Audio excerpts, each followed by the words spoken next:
I'm Alexa. I'm sitting on the cold concrete steps of the stairwell, my body trembling uncontrollably. The words I just heard from Mark still ring in my ears, shattering the illusion of safety I once held so dear. It all started on what seemed like an ordinary morning. I woke up to the shrill sound of my alarm for the second time.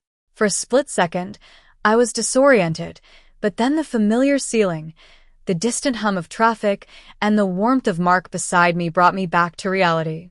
I glanced at the clock and felt a knot form in my stomach. I was late. I sprang out of bed, my mind in a whirlwind. The morning routine that usually flowed like clockwork now felt like a chaotic mess. I rushed around the apartment, rummaging through drawers for clothes and checking my phone in a vain hope that the time would somehow change. My heart raced with every passing minute. As I heard the soft sounds of movement from the kitchen, the click of the coffee maker, and the gentle closing of a cabinet door, I knew Mark was already up. I hurried into the bathroom, brushing my teeth while mentally listing all the tasks awaiting me at the office. Today was crucial. I had a packed schedule and couldn't afford any mistakes. When I stepped back into the kitchen, Mark was standing there, calm and composed, wearing his old, comfortable T-shirt. He had already set a mug of coffee on the table, the steam rising lazily, and a toasted sandwich sat on a plate beside it, cut diagonally, just the way I liked. "You overslept," he said softly, his voice warm and steady. "I know," I replied, rubbing my forehead. "I have no idea how it happened." He gave me one of his genuine smiles. "Sit. Have a few sips. You'll feel better." I hesitated for a moment, but then did as he said. Wrapping my hands around the warm mug, I took a sip of coffee. The warmth seeped into my fingers, and my breathing slowed. Mark moved around me effortlessly, adjusting things without being asked, sliding my bag closer to the door and placing my keys where I wouldn't forget them. He leaned down and kissed my forehead, a simple yet comforting gesture. "You've got this," he said. "You always do." I smiled, filled with a wave of gratitude. With Mark, everything felt simple and secure. He never demanded explanations or reassurance. He was just there, a constant presence in my life. As I finished my coffee, my thoughts drifted to Ethan. Our breakup had left me emotionally drained, questioning my worth and the nature of love. For a long time, I carried the weight of uncertainty, doubting my choices and my right to seek stability. Mark had entered my life quietly, offering companionship, warmth, and a sense of peace. With him, I finally felt like I could breathe again. I stood up, smoothing my blouse. Mark stepped closer, wrapping an arm around my waist. He looked into my eyes, his expression full of affection. "Have a good day," he said. "You too," I replied, leaning in for a soft, reassuring kiss. As I slipped on my coat and opened the door, a sense of calm washed over me. I was confident that I could face whatever challenges awaited me outside. But just as I took a few steps towards the street, a faint unease tugged at the back of my mind. I slowed down and stopped. Pulling out my phone, I checked my calendar. To my surprise, the meeting I thought was today was actually tomorrow. I had reset my alarm because of the scheduled change earlier in the week, and I hadn't overslept at all. I let out a slow breath, the tension in my shoulders easing. I shook my head, chuckling softly at the unnecessary drama. I had plenty of time now, no need to rush. My thoughts turned back to Mark in the apartment. I imagined going back, surprising him, and sitting down to have a relaxed conversation. I wanted to ask him how he was really feeling about his treatment and his sleep. I turned back towards the building and entered the lobby. The familiar smell of polished floors and detergent greeted me. I walked towards the elevator and pressed the call button, but nothing happened. Checking the display, I saw that the elevator was moving, stopping at multiple floors. I knew the elevator in this building had a habit of lagging in the mornings. Sighing softly, I decided that waiting there was pointless. I wasn't in a hurry anymore. My gaze fell on the stairwell door at the end of the corridor. Without much thought, I pushed it open. The stairwell was quiet and cool, and the concrete steps stretched upwards in an even pattern. I started climbing at an easy pace, my mind at ease. I was looking forward to surprising Mark. But then, halfway up the next flight of stairs, I heard his voice. At first, it was just a familiar sound, but something in his tone made me stop dead in my tracks. His voice was lower, cold, and full of restraint, nothing like the warm and gentle voice I was used to. I leaned back, instinctively hiding in the shadow of the stairwell wall. Mark was standing on the landing below, his back to me, phone pressed to his ear. I couldn't hear the other person on the line, but his words sent a chill down my spine. "No," he said quietly, irritation lacing every syllable. "I'm not letting this go." My chest tightened, and I tried to convince myself that I was misinterpreting his words. Everyone sounds different when they're frustrated, I told myself. But as I listened further, the unease grew. "I didn't forget," he continued. "I'm just waiting for the right moment." I curled my fingers around the railing, feeling the stairwell closing in on me. Mark shifted his weight and paced for a moment before stopping. His voice dropped even lower. "She humiliated me, and she's going to pay for it." Pay. The word echoed in my head. This wasn't just an ordinary argument. There was a cold, calculated intent behind his words. He let out a short, humorless laugh. "Don't worry about the money. That part's already handled. She owes me for everything." I pressed my back against the wall, my heart pounding so loudly that I was afraid he would hear it. I stared at the worn steps, feeling as if I were watching a nightmare unfold from a distance. "You think I care what she says?" He went on. "She can scream all she wants. By the time this is over, she'll do exactly what I need her to do." I felt sick to my stomach. Mark wasn't just angry, he was plotting revenge. He was talking about using someone as a pawn for his own gain. He stopped pacing again and lowered his voice to a murmur. "She thinks she's safe. That's the funny part." My hands began to shake. This wasn't just venting, it was a well-thought-out plan. The call ended abruptly, and Mark slipped the phone into his pocket. He exhaled as if nothing significant had happened and turned towards the apartment door, disappearing inside without a second glance. I remained on the stairs, frozen in place. The man I had loved and trusted, the man who had made me breakfast just minutes ago, had revealed a side of himself that I had never seen before. I realized that I had built a life with someone I didn't really know. As I sat there, my mind drifted back to Ethan. We had met in college, a time full of hope and possibility. Ethan was a thoughtful and reserved engineering student, while I was studying law, driven by a sense of responsibility. We fell in love gradually, supporting each other through late-night study sessions and long conversations about the future. But as the years passed, our careers took different paths. My career advanced quickly, while Ethan's progress was slower. The imbalance between us became an unspoken presence in our relationship. I tried to be understanding, avoiding topics that made him uncomfortable. But one day, when I suggested we live together, he refused. He said he needed time to become worthy of me, that he couldn't accept living in my space. I felt abandoned, and our breakup left me heartbroken. After the breakup, I was in a dark place. I agreed to go out with friends to a rock bar one night. That's where I met Mark.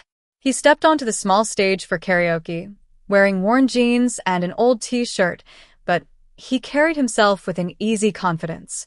His voice was strong and full of feeling, and his eyes found mine immediately.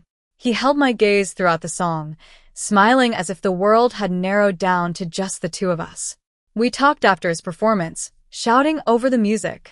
Mark was funny, quick, witted, and generous with compliments. He made me feel seen for the first time in weeks. We started seeing each other regularly, and he brought laughter back into my life. When he suggested we live together, it felt like the most natural thing in the world. I didn't tell Mark that I owned the apartment. I spoke of renting and splitting costs to avoid reopening old wounds. Mark didn't question it. He seemed indifferent to my car and work schedule, and his attitude was refreshing. But then, Mark started complaining of exhaustion, dizziness, and shortness of breath. At first, I thought it was just stress from work. But when his condition didn't improve, I insisted on a doctor's appointment. He resisted at first, but eventually agreed. The medical visits became more frequent, and the cost started to pile up. Insurance covered part of it, but not enough. I offered him my savings without hesitation, telling him that this was what partners did. He protested at first, but then accepted, promising to repay me as soon as he was able. Slowly, Mark's condition improved. He returned to work, and things seemed to get back to normal. But now, sitting on the stairwell, I realized that everything might have been a part of his plan. The illness, the financial help, it all fit too perfectly. I knew I had to find Lily before Mark could act. I remembered him mentioning her name casually months ago. Using fragments of old conversations and memories, I managed to find her address. When I arrived at the building, I hesitated at the entrance. I took a deep breath and pressed the buzzer for Lily's apartment. After a short pause, a woman's voice answered, cautious, but controlled. "Yes, my name is Alexa," I said quickly. "I need to speak with Lily. It's urgent." There was a moment of silence, and then the door buzzed open. When I reached the 7th floor apartment, the door was slightly ajar. Lily stood in the doorway, tall and composed, her expression guarded. She looked a few years older than me, with a confident posture and understated but expensive clothing. "You're not delivery," she said, almost apologetically. "No," I replied. "I'm sorry to come like this, but it's serious." Just then, a little boy darted into the hallway. He stopped and stared at me with curious eyes. His dark hair and familiar eyes made my heart skip a beat. Oliver. The resemblance was undeniable. "Back to your room, sweetheart," Lily said gently. The boy hesitated, but then obeyed. Lily turned back to me, her gaze sharpening. "Mark," she asked quietly. I nodded. She stepped aside and motioned for me to come in. The apartment was bright and well kept, a reflection of stability. We sat at the kitchen table, facing each other.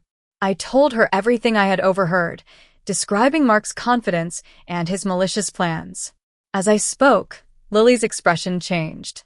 It wasn't shock, it was a look of resignation. "He'll do it," she said finally. "Everything you heard. He means it." She began to tell me her story. She had met Mark at a club years ago. He was charming and attentive, and she quickly trusted him. When she became pregnant, she thought their relationship would change for the better. But Mark disappeared and only returned when it suited him. He started making demands for money, and when she resisted, the threats began.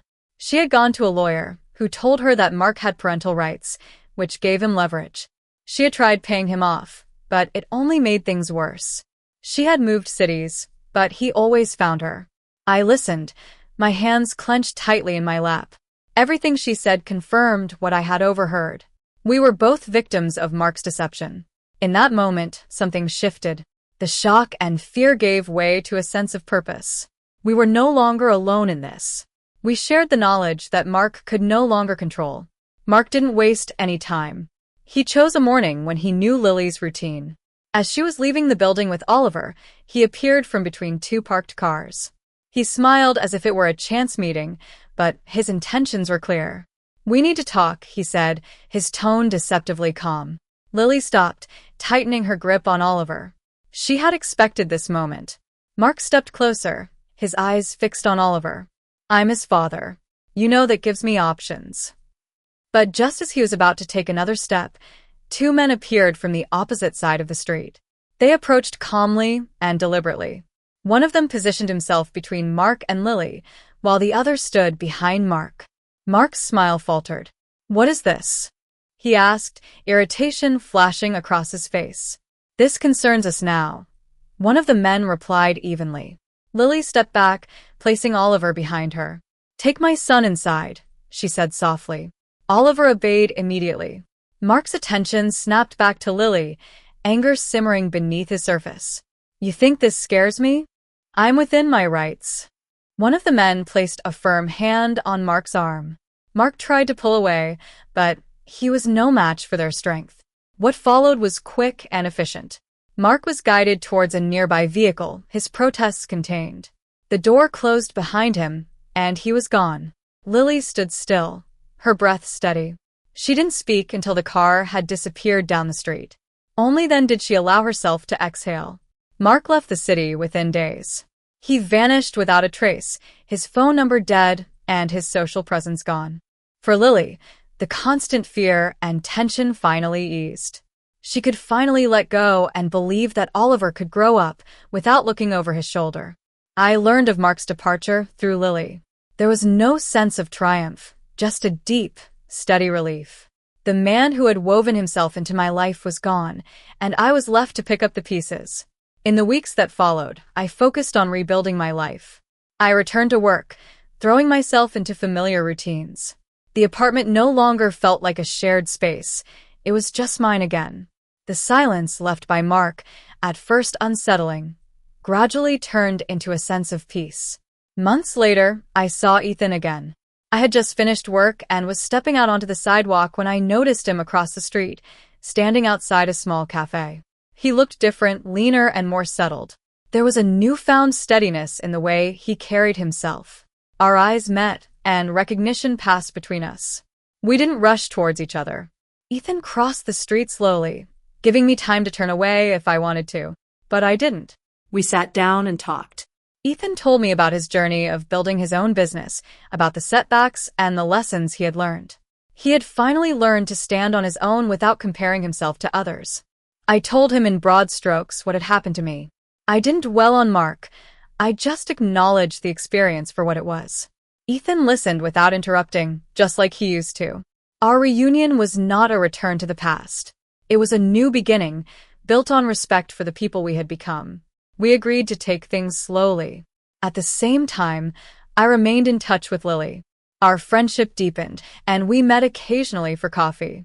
Oliver grew more comfortable around me, and his laughter filled the empty spaces in my life. Looking back, I no longer see what happened as a mistake. It was a painful and disorienting experience, but it taught me valuable lessons. I learned how easily warmth can be mistaken for safety, how charm can hide dark intentions, and how vulnerability can be exploited. But I also learned that truth, no matter how harsh, can clear the way for something real and meaningful to grow. As I stand at my apartment window one evening, watching the city lights come on, I feel a sense of steadiness. I lost the wrong person, and in that loss, I found my footing again. The future lies ahead, open and honest, and I'm ready to embrace it.